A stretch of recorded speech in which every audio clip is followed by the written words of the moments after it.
Aujourd'hui, Yud Gimel Adar Aleph, le 13 Adar Aleph. On a expliqué dans les prakim précédents que on peut se retrouver dans des situations d'obstacles dans notre avodat Hashem.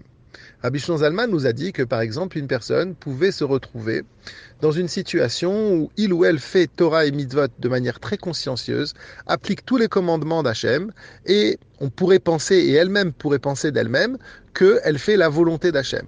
Mais quand elle regarde d'un peu plus près, quand elle se penche sur son aspect intérieur, elle s'aperçoit que, ben non, il y a encore des mauvaises midotes, ou bien des mauvaises pensées, ou bien une situation intérieure qui n'est pas du tout en rapport avec la situation extérieure.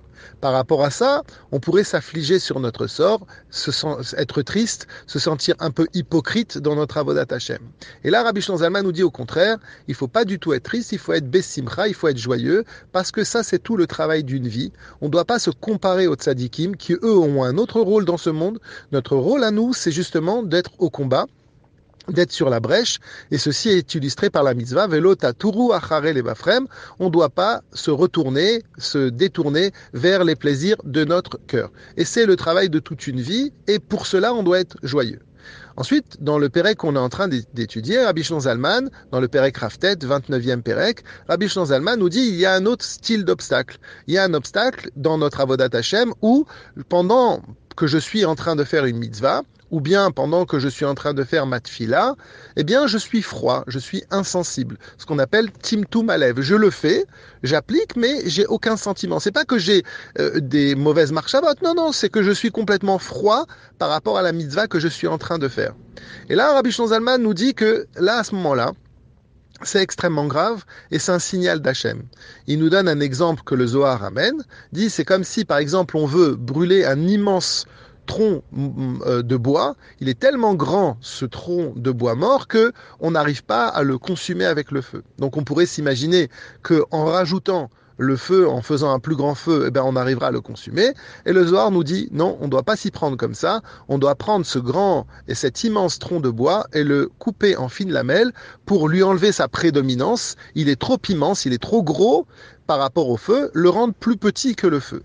De la même manière, on doit briser notre corps. Qu'est-ce que ça veut dire faire itkafia? Ça n'est pas de se faire du mal, mais c'est d'enlever la prédominance de notre corps.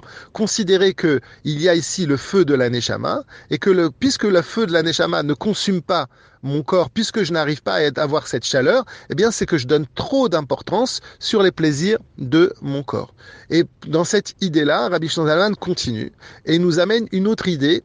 Il nous dit, voilà, quand une personne, chas v'shalom, fait une avéra, et après elle fait teshuva, eh bien on pourrait penser que c'est une affaire qui est close, c'est fini, elle a fait une avéra, elle a fait teshuva, et on passe à autre chose. Et là, Rabbi Shlomo Zalman nous dit que, à partir du moment où maintenant je suis froid dans Torah et Mitzvot, ça me prouve que ma teshuva, bien qu'elle était valable au moment où j'ai fait la Havera, mais maintenant Hachem il attend de moi un retour beaucoup plus grand. En d'autres termes, c'est un signal d'Hachem pour me dire, rappelle-toi de la Havera que tu as faite, au moment où tu l'as faite, tu as fait teshuva, kol hakavod. Mais maintenant il va falloir que tu montes de niveau. C'est illustré par rapport à ce que David Ameller dit dans Tehilim, vechatati negedi tamid. Et les fautes ma faute est devant moi tout le temps.